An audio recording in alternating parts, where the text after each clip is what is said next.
Bienvenidos a un nuevo video, bienvenidos al puesto 161 de este ranking. Recordemos que hasta ahora estos son los puestos anteriores. A medida que va avanzando este ranking, se va poniendo cada vez más y más interesante. Te recuerdo también que el puesto en el que ubico los países es sumamente personal. Lo que no es personal es la información que les brindo en cada video. Hoy arrancamos fuerte. En el puesto 161 tenemos a Irak, un país que aunque muchos los asocian a bombas y a guerras, es nada más y nada menos que la cuna de una civilización. Quédate hasta el final porque en este video vas a aprender mucho. Te voy a contar muchas cosas que probablemente no sabías. Muchos de ustedes seguramente en algún momento han escuchado hablar de la Mesopotamia. Bueno, estamos hablando de la tierra, del lugar donde nacieron los primeros imperios, donde se inventó la escritura cuneiforme, donde se redactó el código de Hammurabi. Imagínate un lugar donde hace 5000 años ya había leyes, ya había escuelas y bibliotecas, obviamente a su estilo, a su manera, adaptadas a la época.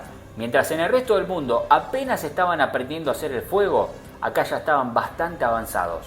Este país es como una especie de museo gigante al aire libre, pero lamentablemente hoy en día está destrozado.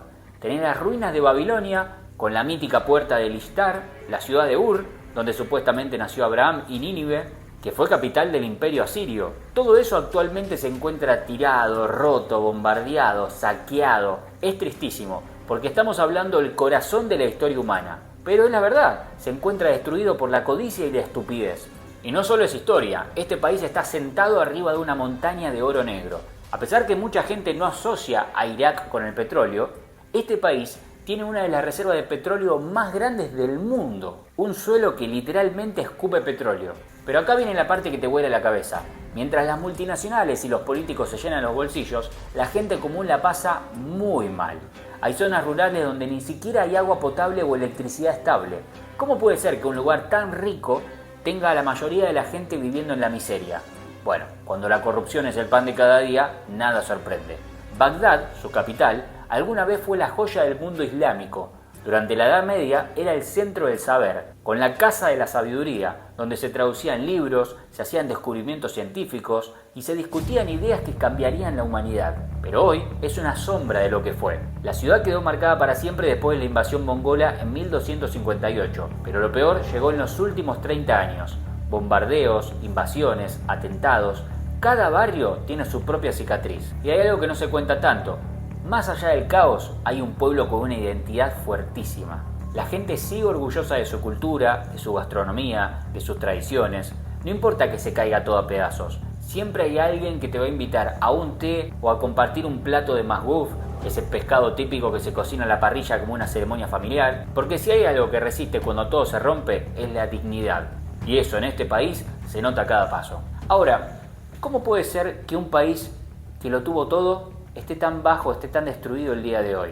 ¿Cómo pasa un lugar, con el correr de los años, en ser el epicentro del mundo, a ser un lugar del que todo el mundo se quiere ir? Y acá es donde empieza la parte más turbia de la historia, la que nos va a hacer entender por qué este país está tan hundido el día de hoy. No solo por culpa externa, sino también por decisiones internas que lo han arrasado al abismo. Otra cosa que no podemos dejar de lado es el tema de las minorías étnicas y religiosas. En este país conviven árabes chiitas y árabes sunitas. Por otro lado también kurdos, turcomanos, yazidíes, cristianos, así como también muchas otras minorías. Y aunque sobre el papel suena diversidad, en la práctica esto ha sido una bomba de tiempo. Las decisiones sectarias explotaron después de la caída del régimen anterior y dejaron un tendal de violencia que sigue hasta el día de hoy. La desconfianza y el miedo entre comunidades siguen tan presentes que hay barrios donde la gente prefiere no cruzarse entre estos grupos. Cada grupo vive como si fuese un país aparte dentro de este mismo territorio. El tema de los kurdos especialmente es muy picante, porque los kurdos son el pueblo sin estado más grande del mundo y en este país lograron formar su propia región autónoma en el norte. Actualmente la población kurda se encuentra principalmente entre las regiones montañosas fronterizas de Turquía, Irán, Irak y Siria, así como también un poquito en el norte de Armenia. De todas maneras hay un montón de kurdos viviendo en cualquier parte del mundo y ahora te voy a contar más sobre esto. Los kurdos tienen su propia bandera, su ejército, que son los famosos Peshmerga, hasta incluso sus propias leyes. Muchos dicen que la región kurda es lo más parecido a una Suiza en el medio del caos, con ciudades relativamente seguras y una economía más ordenada. Pero ojo, porque el sueño kurdo de independizarse siempre está latente y eso mantiene las tensiones bien arriba. Y ahora les voy a comentar algo en relación a los kurdos que yo nunca lo había comentado, nunca lo comenté en ningún canal. Cuando emigré, allá por 2020, creo que era en Copenhague, en Dinamarca, me voy a cortar el pelo. Está lleno de árabes, musulmanes y demás. Lo digo de esta manera, más allá de que son dos cosas diferentes. Árabe me refiero al idioma y musulmanes me refiero a la religión. Puede ser árabe y no musulmán o musulmán y no hablar árabe. Pero bueno, uno cuando va caminando no distingue. A ver, es más, muchos son daneses, porque muchos ya son de segunda o tercera generación, ya eso sí lo he explicado varias veces. Pero bueno, para situarlo un poco en contexto. Copenhague, Dinamarca, lleno, repleto de musulmanes. En esa época, a hoy en día está mucho peor. O sea, ya han tenido muchos más hijos y como todo, en Europa se siguen expandiendo a un nivel increíble en relación a la población local. Cuestión que me voy a cortar el pelo, lleno, como todo musulmán y todos los árabes les gusta mucho la barbería y demás, lleno de peluquerías, barberías atendidos por musulmanes. Buena onda, la mejor. Voy a cortarme el pelo. Cuando le pregunto a la persona, yo ni siquiera sabía en esa época de la existencia de los kurdos. Nunca lo había siquiera escuchado. No es que no sabía dónde estaban, no es que no sabía la bandera, no sabía ni que existían. Es como si a vos te dicen una palabra nueva, así. Me voy a cortar el pelo y le pregunto a la persona de dónde era. Y me dice Kurdistán, con un lenguaje medio así chamuscado. Y yo le digo, Tayikistán. O sea, yo conocía todos esos países ya, Tayikistán, Kirguistán, Uzbekistán, y yo digo, debe ser alguno de esos países, no estoy escuchando bien. Me decía no, y lo decía así medio como cerrado. Kurdistán. Yo le pregunté como 3 o 4 veces.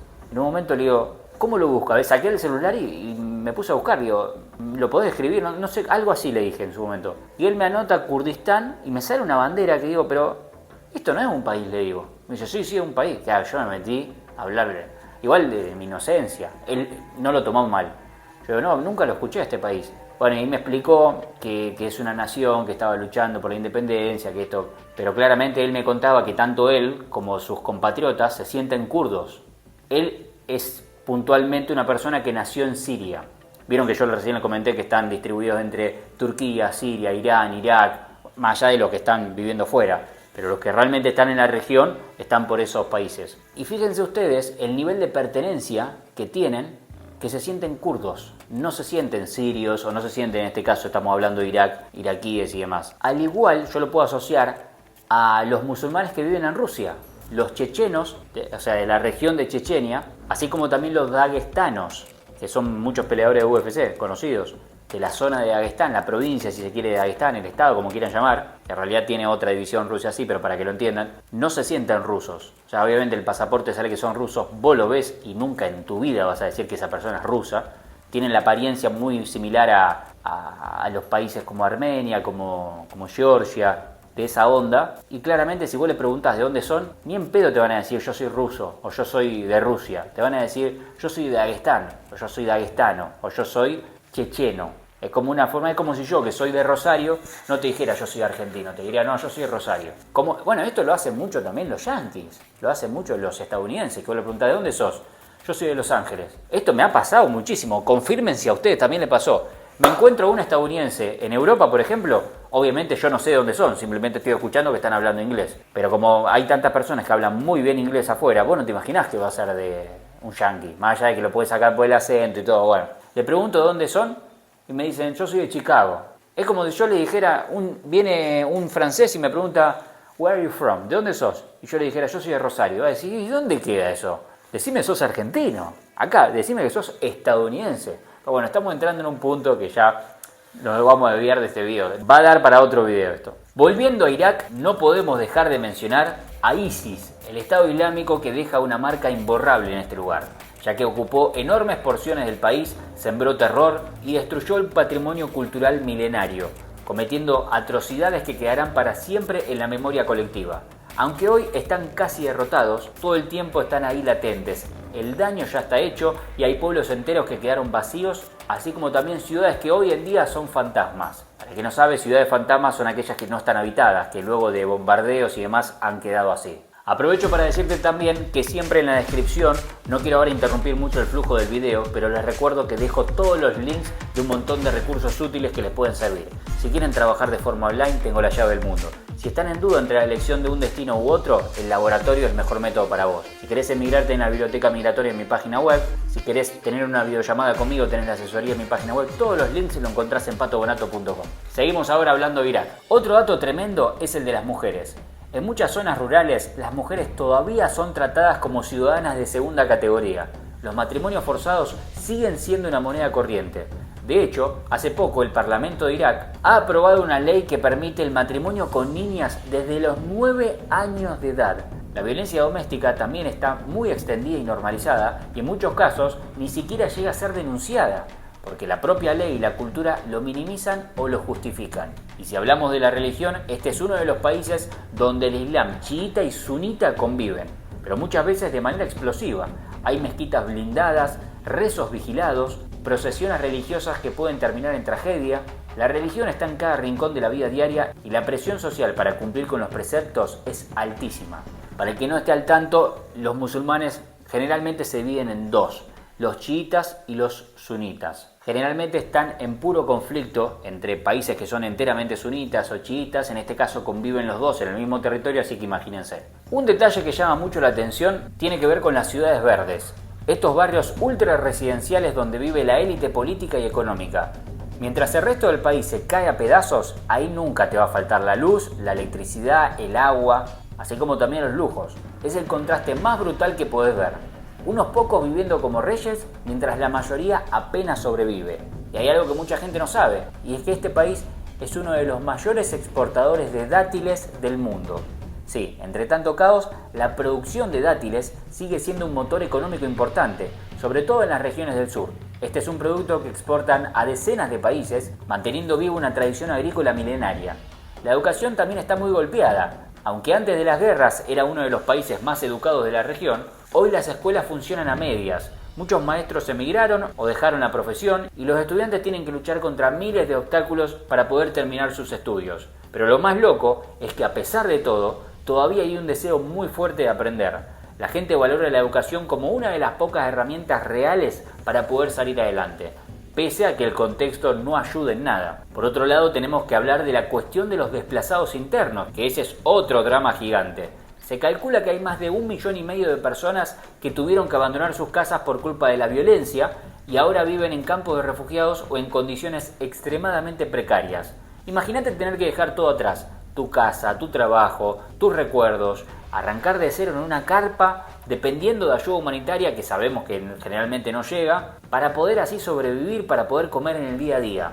Ese es un nivel de sufrimiento que no se puede dimensionar hasta que lo ves en persona. Otro tema que sorprende es la censura que hay en este país. La libertad de prensa está muy limitada. Los periodistas que se animan a criticar al gobierno o a los grupos armados corren un riesgo enorme. Hay secuestros, asesinatos, amenazas constantes. Muchos medios directamente son voceros del poder y la información independiente es muy difícil de conseguir. La gente vive en una especie de burbuja informativa, donde la verdad está siempre filtrada o distorsionada. Y si hablamos de infraestructura, la situación es catastrófica. Las redes eléctricas son inestables, los cortes de luz son algo cotidiano y en pleno verano, cuando las temperaturas superan los 45 grados, hay ciudades donde la gente se cocina literalmente de calor porque no tienen aire acondicionado, ni siquiera un ventilador funcionando.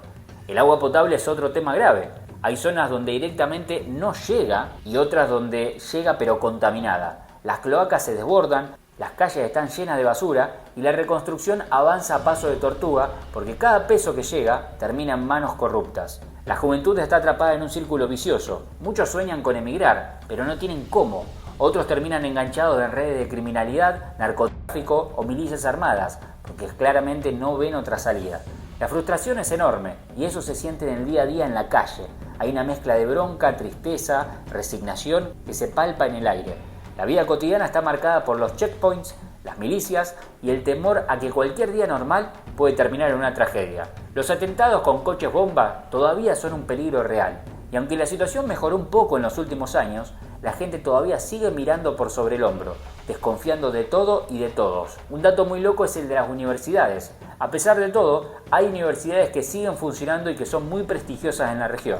Estudiantes de ingeniería, de medicina, de ciencias, siguen formándose con muchas dificultades, pero con un nivel altísimo. Es un símbolo de resistencia intelectual que pocos países mantienen en estas condiciones tan adversas. También es interesante el tema de la diáspora. Millones de personas de este país viven actualmente en el extranjero, especialmente en Europa y en Estados Unidos. Muchos de ellos mandan continuamente dinero a sus familias, lo que se convirtió en una parte clave de la economía nacional. La paradoja es que mientras el país se vacía de talento y fuerza de trabajo, se sostiene en parte gracias a esa misma gente que se fue buscando un futuro mejor. Y algo que sorprende a todos los que visitan este país es la hospitalidad. Aunque uno podría pensar que la guerra y que la pobreza endurecen a la gente, lo cierto es que sigue teniendo una calidez impresionante. Te recibe con lo poco que tienen, te ofrecen algo como para que puedas comer o tomar y te tratan como un invitado de honor, porque a pesar de todo el sufrimiento, hay valores que no se pierden nunca. Y hablemos un poquito de la corrupción. Este país es famoso por ser uno de los más corruptos del mundo. No importa si hablamos de licitaciones públicas, de permisos de construcción o simples trámites administrativos, todo está manchado por la coima y el acomodo. La gente está tan acostumbrada a este sistema que directamente, si no paga algo por fuera, las cosas no se hacen. Y claro, eso solo perpetúa un sistema que mantiene a la mayoría en la pobreza, mientras unos pocos se llenan los bolsillos. Un aspecto impresionante es la resiliencia cultural. A pesar de décadas de guerras y destrucción, el patrimonio histórico-cultural sigue en pie en muchos lugares. Monumentos, mezquitas, iglesias y sitios arqueológicos que cuentan la historia de la humanidad están ahí, resistiendo el paso del tiempo y las bombas. La herencia mesopotámica, por ejemplo, es algo que sigue despertando orgullo y que conecta a la gente con un pasado glorioso que hoy parece muy lejano. No podemos olvidarnos del impacto de la tecnología. Aunque parezca raro, la juventud está hiperconectada. Redes sociales como Facebook, Instagram, TikTok son furor. Y muchos jóvenes usan esas plataformas para mostrar la realidad del país al mundo o simplemente para evadirse un rato de la pesadilla diaria. La tecnología se convirtió en una válvula de escape, pero también en una herramienta de denuncia y de visibilidad. Por otro lado, les quería comentar algo que siempre impacta, que es la música.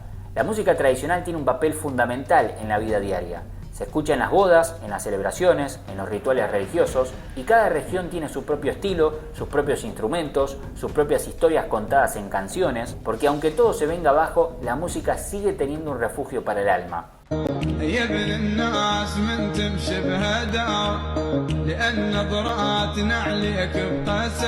Y más allá de que pueda cansar, porque lo mencionamos prácticamente en cada video, es necesario hablar de las ONG y las organizaciones internacionales, que como bien saben no sirven para nada. Todas las ONG y las ayudas humanitarias están presentes en este país. Médicos Sin Fronteras, la ONU, la Cruz Roja, UNICEF, cientos de entidades que están cada día tratando de cubrir lo básico: comida, salud, refugio. Y no solamente que eso no alcanza, sino que muchas veces son blanco de ataques o se enfrentan a trabas burocráticas tremendas. Y acá quiero aclarar algo que generalmente no lo suelo decir porque lo doy por sentado, pero nunca está mal aclarar cada tanto por qué digo esto. Cuando me refiero a que las ONG y las organizaciones no sirven para nada y hablo de todo esto, no me refiero a los trabajadores, que muchos de ellos son voluntarios. Ellos sí que realmente están tratando de aportar su granito de arena y que ayuda, y su contribución realmente sirve mucho a la gente que está ahí, por más que sea algo sencillo. Lo que me refiero es la gente que está arriba, los que están gobernando, los que están manipulando esas organizaciones. Por ahí 10, 20, 30, 50, 100 personas que son voluntarios, claramente que sirve su ayuda, pero las organizaciones que están arriba y los que lo manipulan, claramente que podrían hacer las cosas de otra manera o poderles aportar mucho más recursos, mucho más por ahí capital o simplemente estrategias diferentes, y no lo hacen a propósito. Y un dato que suele pasar desapercibido es el siguiente: este país está ubicado en una zona estratégica clave a nivel geopolítico. Esta es la ubicación de Irak en el mapa, por si no sabías. Eso hace que las potencias siempre tengan un ojo puesto acá, ya sea por sus recursos naturales, por su ubicación o por sus alianzas políticas. Esa posición, que podría ser una bendición, se convirtió en una maldición, porque ha traído más guerras e injerencias externas que cualquier otra cosa. Para terminar, algo que siempre me deja pensando, y es la capacidad para soñar. Porque a pesar de todo lo que viven, cuando hablas con la gente, cuando ves videos de personas que han visitado este lugar, muchos todavía sueñan con la paz, con estabilidad, con un país reconstruido donde puedan criar a sus hijos sin miedo. Es increíble ver cómo, incluso en el infierno, la esperanza sigue ahí, como una llama que nunca se quiere apagar. Hoy en el puesto 161 tuvimos a Irak. Déjame en los comentarios qué fue lo que más te llamó la atención y qué opinás acerca de este país. No te olvides de suscribirte a este canal y activar las notificaciones, así no te perdés el próximo puesto de este ranking que cada vez se va poniendo más interesante. Antes de irme te dejo acá con la lista de reproducción, donde puedes repasar todos los demás puestos que ya fueron subidos hasta el momento. Te veo en el próximo video. ¡Nos fuimos, que